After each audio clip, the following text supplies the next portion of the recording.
नमस्कार, मैं हूं आशीष त्रिपाठी आपके साथ और विस्तार पूर्वक खबरों की शुरुआत करेंगे इस वक्त की बड़ी और अहम खबर से। प्रधानमंत्री नरेंद्र मोदी आज ग्वालियर आने वाले हैं और ग्वालियर में प्रधानमंत्री नरेंद्र मोदी करोड़ों की विकास योजनाओं की सौगात देंगे और तकरीबन 19,000 करोड़ से ज्यादा की विकास योजनाओं का आज पीएम यहां से लोकार्पण शिलान्यास करेंगे। इसके अलावा 5 अलग अलग सड़क परियोजनाओं की आधारशिला रखेंगे। 2 लाख से ज्यादा घरों में पीएम आवास योजना के तहत गृह प्रवेश भी कराएंगे। प्रधानमंत्री जल जीवन मिशन परियोजनाओं का शिलान्यास करने वाले हैं और इस योजना से 720 से ज्यादा गांवों को लाभ होगा। ललित, ये जो योजनाएं हैं लोगों को सीधा लाभ पहुंचाएं, इसके लिए पहले ही मुख्यमंत्री और केंद्रीय मंत्रियों के स्तर पर जो फिल्टर एक क्रॉस चेक है वो हो चुका है और अब प्रधानमंत्री नरेंद्र मोदी आकर इसको लोगों को समर्पित करेंगे और ये योजनाएं लोगों को लाभ पहुंचाएं। जल जीवन मिशन जो कि एक महत्वाकांक्षी योजना है, लोगों के घरों तक पानी पहुंचे और उन्हें पानी की समस्या ना हो, ये सुनिश्चित करने के लिए योजना चलाई जा रही है। 5 सड़क योजनाओं की सौगात देंगे प्रधानमंत्री। आ रहे हैं, बड़ी सौगात लेकर आ रहे हैं। तो आज ये महत्वपूर्ण दौरा मध्य प्रदेश का और लगातार वैसे दौरों के सिलसिले आशीष चल रहे हैं। एक और बड़ी महत्वपूर्ण बात यह भी है कि ग्वालियर चंबल में राजनीतिक परिस्थितियों में उथल पुथल और प्रधानमंत्री, केंद्रीय गृह मंत्री, ऐसा नाम, ऐसा कद, ऐसी शख्सियत कि वो उथल पुथल अपने आप शांत हो जाती है। स्वाभाविक है। प्रधानमंत्री की एक सभा उस पूरे संभाग की सीटों पर गहरा असर डालती है। यह भी एक बड़ी वजह है कि आज जब वो मंच पर होंगे, सौगातों के सिलसिले चलेंगे, तब सियासत कैसे साधी जाएगी इस पर भी राजनीति के जानकारों की नजर होगी। स्वाभाविक है ललित, अगर मेरे आंकड़े गलत हो तो आप मुझे दुरुस्त कीजिएगा। 8वीं बार पिछले 6 महीनों में ये प्रधानमंत्री नरेंद्र मोदी का दौरा होगा और 8वां ये दौरा क्रमशः लगातार मध्य प्रदेश में आना और हर एक दौरे पर बड़ी सौगात मध्य प्रदेश को जिस तरह से प्रधानमंत्री ने समर्पित की है, आगामी विधानसभा चुनावों में उसका असर स्वाभाविक है भारतीय जनता पार्टी को मिलेगा। हालांकि कितना लाभ मिलेगा जनता जनार्दन तय करेगी, क्योंकि जनता के हाथ में ही सब कुछ है और बहुत ज्यादा समय नहीं है विधानसभा चुनावों में और किसी भी वक्त आदर्श आचार संहिता लग सकती है। ऐसे में जो लाभ लोगों को मिले वो त्वरित और तेजी के साथ मिले, इसके लिए भी जो बीजेपी की चाहे राज्य की सरकार है या केंद्र की सरकार है वो इसी कोशिश में लगी है कि ज्यादा से ज्यादा योजनाओं का लाभ लोगों तक पहुंचे, ताकि उन्हें बताने के लिए और ज्यादा से ज्यादा मुद्दे हों कि लोगों की सेवा आखिर किस तरह से की जा रही है। हालांकि प्रधानमंत्री का यहाँ आना, जो आपने एक राजनीतिक परिप्रेक्ष्य का जो जिक्र किया, उसके अलावा भी लोगों के साथ जो जुड़ाव है, क्योंकि प्रधानमंत्री को लोग सुनना चाहते हैं, प्रधानमंत्री को देखना चाहते हैं और जो योजनाएं केंद्र सरकार और राज्य सरकार के समन्वय से चल रही हैं उनका लाभ लोगों को मिले। वहां जब प्रधानमंत्री खुद मौजूद होंगे तो ये बात सुनिश्चित होना स्वाभाविक है। और इसके अलावा आज के अगर कार्यक्रम की बात करें तो प्रधानमंत्री के संबोधन के दौरान मंच पर मौजूद रहने वाले नेताओं में कौन कौन से चेहरे रहेंगे ये भी बताएंगे आपको। बिल्कुल, सौगातों की भी बात कर ली जाए। प्रधानमंत्री आएंगे, सौगात लाएंगे। इंदौर को सौगात मिलने वाली है। आईआईटी की नई शैक्षणिक इमारतों का उद्घाटन होगा। तकरीबन 128 करोड़ की लागत से ये इमारतें बनी हैं। ग्वालियर से वर्चुअली इमारतों का उद्घाटन करेंगे। 44,000 वर्ग मीटर में ये भवन बने हैं। पीथमपुर के मल्टी मॉडल लॉजिस्टिक पार्क का भी वो शिलान्यास करेंगे। दरअसल प्रधानमंत्री सौगात जो लेकर आ रहे हैं, इसके अलावा इंदौर और साथ ही उज्जैन में भी प्रधानमंत्री नरेंद्र मोदी की विकास सौगात कार्यक्रम उद्योगपुरी का लोकार्पण करने के साथ ही मिलेगी। और इसके अलावा प्रधानमंत्री मोदी ग्वालियर से वर्चुअली उद्योगपुरी उज्जैन का लोकार्पण करेंगे। करीब 458.60 हेक्टेयर में ये पूरा विक्रम उद्योगपुरी विकसित किया गया, जिसकी एक एरियल व्यू इस वक्त दर्शक हमारे टीवी स्क्रीन पर देख पा रहे होंगे। और ये जो उद्योगपुरी है, इससे कितना लाभ लोगों को मिलेगा और क्या कुछ आज के कार्यक्रम का शेड्यूल। ललित, सीधा चलते हैं, हमारे सहयोगी सुशील कौशिक इस वक्त हमारे साथ जुड़ रहे हैं। सुशील, प्रधानमंत्री आने वाले हैं, क्या कुछ है, मिनट टू मिनट प्रोग्राम क्या है, रोड मैप आज के कार्यक्रम का? देखिए, प्रधानमंत्री नरेंद्र मोदी आज ग्वालियर चंबल अंचल के दौरे पर आ रहे हैं और आज यहाँ करीब 3 बजे उनके आने का कार्यक्रम है। 3 बजे वो एयरफोर्स स्टेशन पर आएंगे और यहाँ से एयरफोर्स स्टेशन से सीधे हेलीकॉप्टर के ज़रिए वो मेला ग्राउंड के हेलीपैड पर उतरेंगे। यहाँ आने के बाद पीएम जो प्रदेश की कई जो महत्वपूर्ण योजनाएं हैं और जो संस्थान बने हैं उनका लोकार्पण करेंगे। इसके अलावा कुछ भूमि पूजन कार्यक्रम भी आयोजित होंगे। कुल मिलाकर 19,000 करोड़ की जो सौगात है वो आज पीएम मोदी ग्वालियर में देंगे। इसके साथ ही आज ग्वालियर से सुमावली के बीच जो नया रेलवे ट्रैक बना है उस रेलवे ट्रैक का भी आज विधिवत उद्घाटन होगा। इसके साथ ही इस पर ग्वालियर सुमावली जो मेमू ट्रेन है उसको भी पीएम मोदी मेला ग्राउंड से ही हरी झंडी दिखाएंगे। इसके अलावा माना जा रहा है कि आज जो पीएम का दौरा रहेगा वो ग्वालियर चंबल अंचल में खास सौगातें लेकर आ रहा है, क्योंकि ग्वालियर चंबल अंचल की 34 सीटें भारतीय जनता पार्टी के लिए अहम है और इन 34 सीटों के जरिए ही सत्ता हासिल की जा सकती है। और यही वजह है कि इस बार किसी तरह का कोई खतरा मोल लेना नहीं चाहती बीजेपी, और इसी के चलते इसी महीने में 2 बार पीएम मोदी के ग्वालियर चंबल अंचल में दौरे हैं। तो आज सौगातों भरा दिन रहेगा, न सिर्फ ग्वालियर चंबल अंचल के लिए बल्कि बीजेपी के लिए भी एक बड़ा दिन रहेगा कि आज पीएम खुद यहां से चुनावी आगाज करेंगे। स्वाभाविक है। और मैं इस बारे में और एक चीज़ आपसे जानना चाहूँगा, चूँकि सुशील अभी की जो स्थिति है राजनीतिक परिस्थितियों के अलावा आज जो कार्यक्रम की अगर उस पर बात करें तो मंच पर कौन कौन से नेता मौजूद होंगे, क्या है कार्यक्रम का रूपरेखा, किन मुद्दों पर बात हो सकती है और कौन कौन से चेहरे मंच पर नजर आने वाले हैं आज? बिल्कुल, देखिए आज मंच की अगर बात करें तो यहाँ करीब 21 मंत्री संभवतः मंच पर मौजूद रहेंगे। इनमें केंद्रीय मंत्री नरेंद्र सिंह तोमर, ज्योतिरादित्य सिंधिया सहित केंद्र के कई मंत्री। इसके अलावा मध्य प्रदेश के मंत्रियों की बात करें तो तुलसी सिलावट जो प्रभारी मंत्री है, इसके अलावा गोविंद सिंह राजपूत, प्रद्युमन सिंह तोमर सहित तमाम मंत्री यहाँ रहेंगे। और मुद्दों की अगर बात करें तो ग्वालियर चंबल अंचल के विकास के लिए 19,000 करोड़ की जो योजनाएं हैं उनका शिलान्यास और लोकार्पण होगा।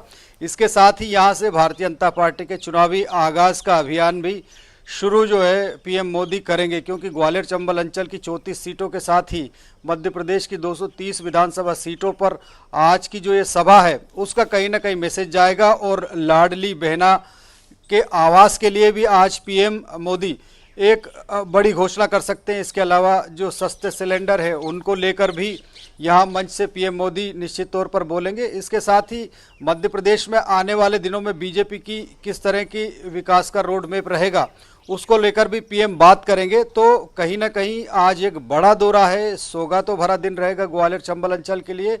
और भाजपा भी पूरे उत्साह में, क्योंकि जब खुद मुखिया पीएम मोदी चुनाव मैदान में आएंगे तो भारतीय जनता पार्टी को कहीं ना कहीं एक बल मिलेगा। और यही जाहिरा तौर पर, और जैसे कि हम अभी लगातार चर्चा आशीष से हम कर भी रहे थे कि प्रधानमंत्री का दौरा भले एक जगह हो पर असर उस दौरे का बड़ा देशव्यापी, संभागव्यापी, रीजन व्यापी भी आप कह सकते हैं, इस तरह का होता है। बहुत बहुत शुक्रिया सुशील आपका इस तमाम जानकारी के लिए। सहयोगी सुशील विस्तार से जानकारी दे रहे थे। और अगली खबर खेल से जुड़ी आशीष। बिल्कुल, और खेलो एमपी यूथ गेम्स के तहत राज्य स्तरीय प्रतियोगिताओं की शुरुआत हो चुकी है और कल तात्या टोपे नगर स्टेडियम में मुख्यमंत्री शिवराज सिंह चौहान ने इस गेम्स की शुरुआत की। और खेल मंत्री यशोधरा राजे सिंधिया के अलावा केंद्रीय खेल मंत्री अनुराग ठाकुर भी इस कार्यक्रम में वर्चुअली जुड़े। खेल प्रतियोगिता 5 अक्टूबर तक चलेगी। भोपाल, रीवा, इंदौर, ग्वालियर, उज्जैन, जबलपुर, कटनी, शिवपुरी, यहाँ पर ये आयोजन किए जा रहे हैं। अलग अलग जगहों पर अलग अलग आयोजन है। भोपाल में वॉलीबॉल, फुटबॉल, कुश्ती, boxing, fencing, judo, taekwondo, tennis, kayaking, canoeing, rowing और तैराकी की प्रतियोगिताएं होंगी। जबकि रीवा की बात करें तो कबड्डी और इंदौर में वेट लिफ्टिंग, बास्केटबॉल और टेबल टेनिस जैसे खेल खेले जाएंगे। ग्वालियर में हॉकी, बैडमिंटन, उज्जैन में मलखंब और योगासन, जबलपुर में खो खो, आर्चरी, जबकि कटनी में शतरंज और शिवपुरी में शूटिंग और ट्रैक एंड फील्ड्स के मुकाबले होंगे। और इन मुकाबलों के माध्यम से उन युवाओं को एक बड़ा मंच मिल रहा है ललित, जिनसे ये उम्मीद है कि वो आगे आने वाले समय में देश के लिए अंतर्राष्ट्रीय खेलों में और खासकर ओलंपिक्स में पदक की जो संख्या है वो और बढ़े। चूंकि साल दर साल भारत के खिलाड़ियों के आंकड़े अब सुधर रहे हैं, खेल नीतियों में परिवर्तन हो रहा है। मैंने पहले भी कहा है कि जब भी मुझे लगा मध्य प्रदेश को खेलों में आगे कौन बढ़ाएगा तो एक ही नाम ध्यान पे आया, यशोधरा जी, यशोधरा जी, यशोधरा जी। उनमें एक जुनून है खेल और खिलाड़ियों को आगे बढ़ाने का। और मैं कहता हूं जैसे खेल मंत्री के रूप में वो वैसे ही फिट है जैसे अंगूठी में नगीना। यशोधरा जी, आपका अभिनंदन करता हूं। रवि जी, आज हमें गर्व और गौरव दिलाने वाले पूजा वस्त्रकार जी, नेहा ठाकुर जी, सभी कोचेज और मेरे प्यारे भांजों और लाडली भांजियों। और इसके अलावा मुख्यमंत्री शिवराज सिंह चौहान ने खिलाड़ियों का सम्मान किया और खिलाड़ियों को चेक्स सौंपे। सीएम शिवराज ने अंतर्राष्ट्रीय खिलाड़ियों का सम्मान किया। Asian Games medalist Aishwarya Pratap Singh Tomar को शूटिंग के लिए 2,75,00,000 रुपए का चेक, आशी चौकसे को 1,25,00,000 की राशि। चाइना एशियन गेम्स में 2 पदक जीते गए हैं और एशियन गेम्स में क्रिकेटर पूजा वस्त्रकार को 1 करोड़ रुपए का चेक सौंपा है। इसके अलावा नेहा ठाकुर को 50 लाख का चेक सौंपा गया। शूटर मनीषा कीर, उन्हें भी 50 लाख का चेक देकर सम्मानित किया गया। ये सभी एशियन गेम्स के सितारे, अंतर्राष्ट्रीय स्तर पर मध्य प्रदेश का मान सम्मान बढ़ाने वाले ये चेहरे, और इनका सम्मान मुख्यमंत्री ने किया। और चाइना जैसे देश में जहां पर खेलों को लेकर एक डोमिनेशन नजर आता है ललित, तो एक डोमिनेंट तरीके से चाइना में होने वाले गेम्स में चाइना का एक छत्र राज दिखाई देता है। वहां जाकर हमारे खिलाड़ियों ने जो मान बढ़ाया है, उसके आगे ये जो सम्मान है ये महज प्रतीकात्मक है।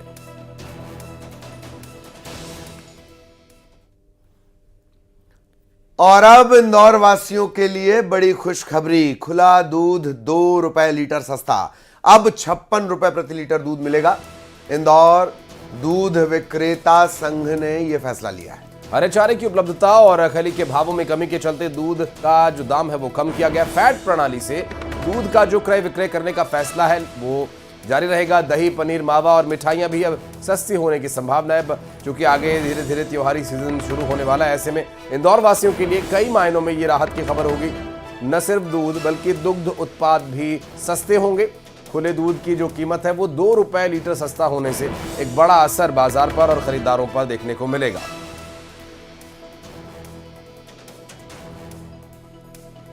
और शायद सबसे ज्यादा असर घर के बजट पर पड़ेगा जी।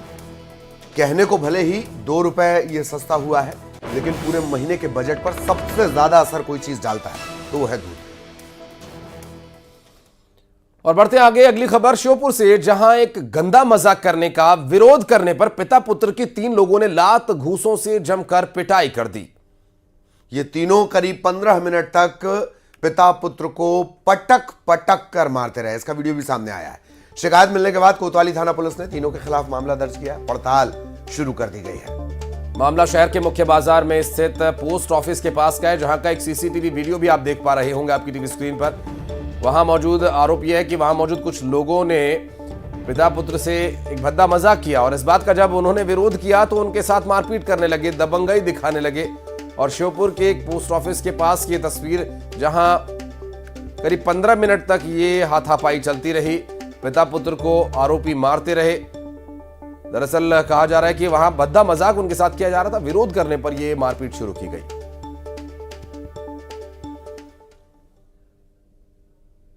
इधर मंडला के कोतवाली थाना इलाके में चेन स्नेचिंग की बड़ी वारदात सामने आई। इसका घटनाक्रम पास में लगे सीसीटीवी कैमरे में कैद हुआ है। इसमें साफ नजर आता है कि महिला और युवती दोनों पैदल जा रही हैं। इस बीच ये वारदात होती है।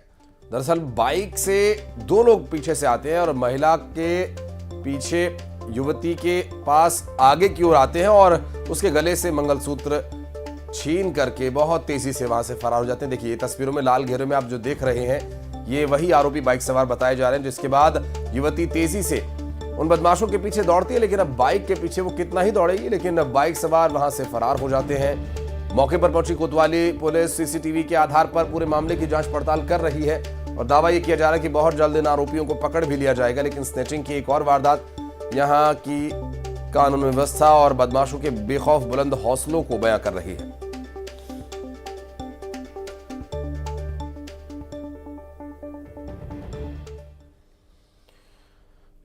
और अब बात करेंगे सिंगरौली जिले की, जहां कोतवाली थाने के तहत एक सराफा दुकानदार से कुछ लोगों ने मारपीट की और करीब 6 बदमाशों ने दुकान में घुसकर पहले तोड़फोड़ की और इसके बाद दुकान संचालक राकेश सोनी को मार मार कर गंभीर रूप से घायल कर दिया।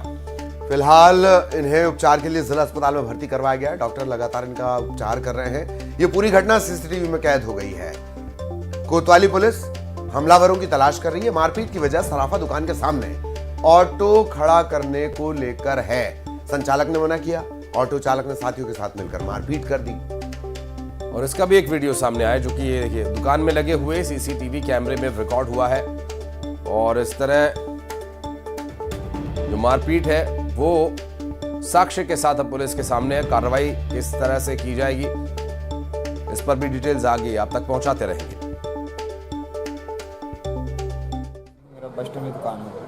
मैं सुबह की तरह आया था दुकान खोलने के लिए, तो सामने टेम्पो वाला खड़ा था। मैंने कहा भाई गाड़ी साइड में लगा लो, तो गाली गलौज देने लगा। उसके बाद मैंने तुरंत फ़ोन लगा के, संतोष जी हैं यातायात में, मैंने उनको फ़ोन लगाया, सर ऐसी सी बात है। उन्होंने बोला कि आप उसको पकड़े रहो, मैं आ रहा हूँ।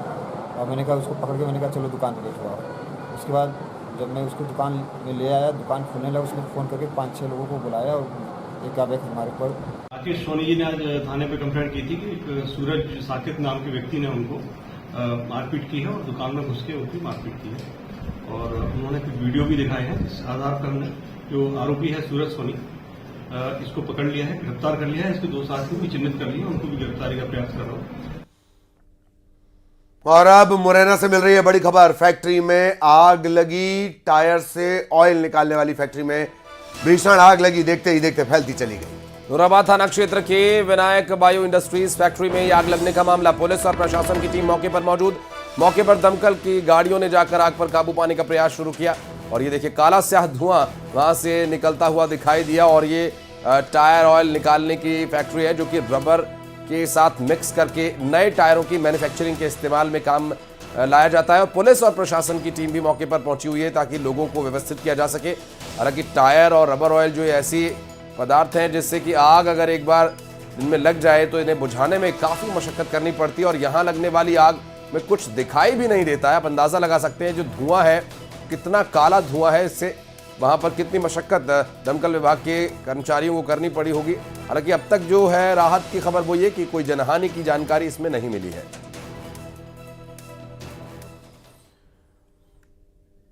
बढ़ते आगे मंडला जिले से खबर, जहां प्रकृति प्रेमियों के लिए एक बड़ी खुशखबरी आई। दरअसल 3 महीने बाद कान्हा नेशनल पार्क पर्यटकों के लिए एक बार फिर से खोल दिया गया है और पर्यटकों से गुलजार हुआ कान्हा नेशनल पार्क। पर्यटकों को कान्हा के किसली में जूनियर बजरंग और मोहिनी के दीदार हुए। इनकी तस्वीरें भी सामने आई हैं। पहले वीडियो में बाघ जूनियर बजरंग, मैं आपको बताऊं आशीष, बजरंग का जबरदस्त जलवा है जी। ये वहां की जो सबसे बेहतरीन बाघों की पीढ़ी है जी। मेरे ख्याल से भीम का बेटा है बजरंग और इसे पोज देना बहुत पसंद है। तो जूनियर बजरंग चहलकदमी करते दिख रहा है और दूसरे वीडियो में मोहिनी बाघिन है, वो गर्मी से राहत पाती नजर आती है। Camera friendly.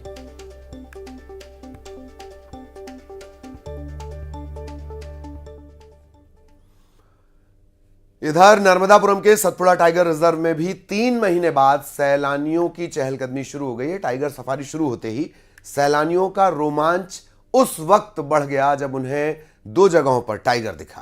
दरअसल पार्क खुलते ही टाइगर्स और वन्य प्राणियों का दीदार करने के लिए बड़ी संख्या में लोग इधर आने लगे हैं। और यहाँ जानकारी ये भी मिली कि भारतीय क्रिकेट टीम के क्रिकेटर नमन ओझा भी अपनी फैमिली के साथ पहले ही दिन मढ़ई पहुंचे और उन्होंने बोट सफारी, जिप्सी से जंगल सफारी की और बाघों के दीदार किए। प्रकृति का ये शानदार जीव जिसे देखकर ही व्यक्ति रोमांचित हो उठते हैं।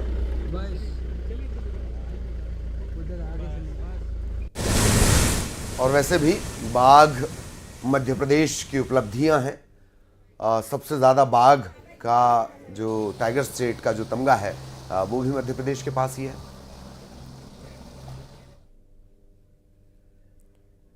इधर श्योपुर के कूनो नेशनल पार्क के 2 गेट खोल दिए गए हैं। पार्क के पीपलवाड़ी और अहेरा गेट से पर्यटक कूनो की सैर कर सकेंगे।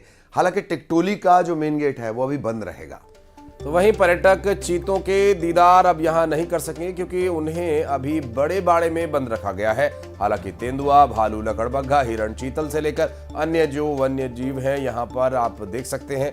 अगर आप यहां चीता देखने के लिए आ रहे हैं तो थोड़ी सी निराशा आपको हो सकती है। सुरक्षा के मद्देनजर यहां पर चीतों को अभी बड़े बाड़े में नहीं छोड़ा गया है। पीपलवाड़ी और अहिरा के गेटों से सैर की जा सकेगी, जबकि चीतों के दीदार के लिए अभी कुछ और इंतजार आपको करना पड़ सकता है।